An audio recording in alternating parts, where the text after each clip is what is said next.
because you can't take on the whole practice. This is impossible. The Prophet was a human being, but he had supernatural powers.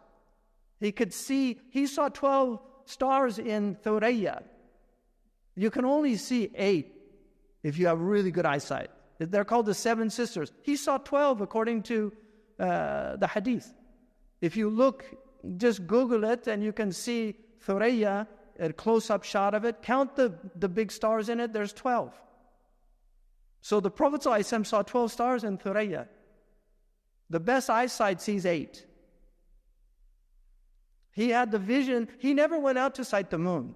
Did you know that? He never went out because he would see it like a telescope before anybody. There's no hadith. Somebody actually said, oh, this is a proof that you should use calculations. Because the Prophet ﷺ, there's no hadith that said he went out with the Sahaba to sight the moon.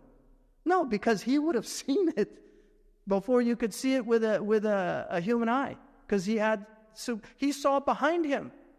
A man was imitating, because he had a very, he didn't walk like the other Arabs. He walked in a very determined way, and so there was a man mocking him behind his back, but he could see what he was doing. He turned around, he said, Kun kadhalik. He said, okay, be like that. And he walked like that. Because whenever people that mimic people always exaggerate. They do more than the thing. That's what makes it funny. You know, like if you hear somebody imitate a person's voice, they never imitate exactly like them. They take their idiosyncrasies and they draw it out. And that's what makes it funny. So he was exaggerating the walk. And the Prophet said, all right, be like that. And that's the way he was for the rest of his life. He walked like that. Ibn Mas'ud said, Wallahi, law sakhidtu min kalbin khashitu an uhawil kalba. If I mocked a dog, I would be afraid that God would turn me into a dog. And speaking of being turned into dogs, one of the miracles of our Prophet, people are wondering where the furries came from, right? The Prophet said, the end of time will not come until you will see people turned into animals. But he said, but the rahmah of my community will not be physically turned into animals. They will become animals internally. So they will feel like they're dogs. They will feel like they're cats. They'll feel like they're wolves. They'll howl like a wolf. That's a hadith. And now look, we're seeing all these miracles. Where are you guys? Are you seeing what we're seeing? The Prophet said the end of time won't come until people will be content with same sex. He said this, he told it, يَكْفِيَ الرِّجَالُ بِالرِّجَالِ وَالنِّسَاءُ بِالنِّسَاءِ. Look at this spreading all over the world, raising these flags of conquest. That's what, when you raise a flag, you're saying we won. And the Prophet told us this. And they lied to them. They lied to these young people. According to the World Health Organization, by today's statistics, 1 out of 6 people, they call them MSMs, men who have sex with men, will get AIDS. 1 out of 6. Have you ever thrown a dice? Throw a dice.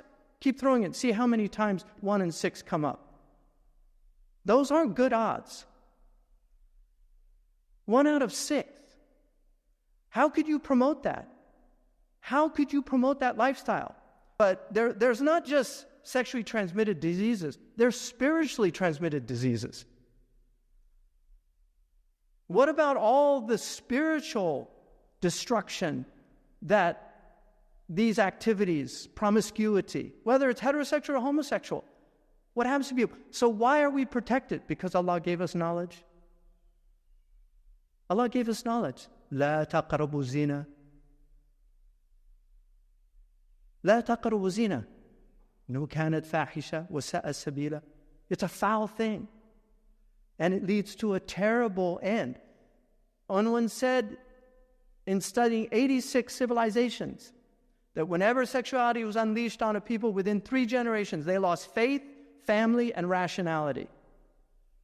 We're in the 3rd generation in this country now. It was unleashed in the 1960s. We're in the 3rd generation.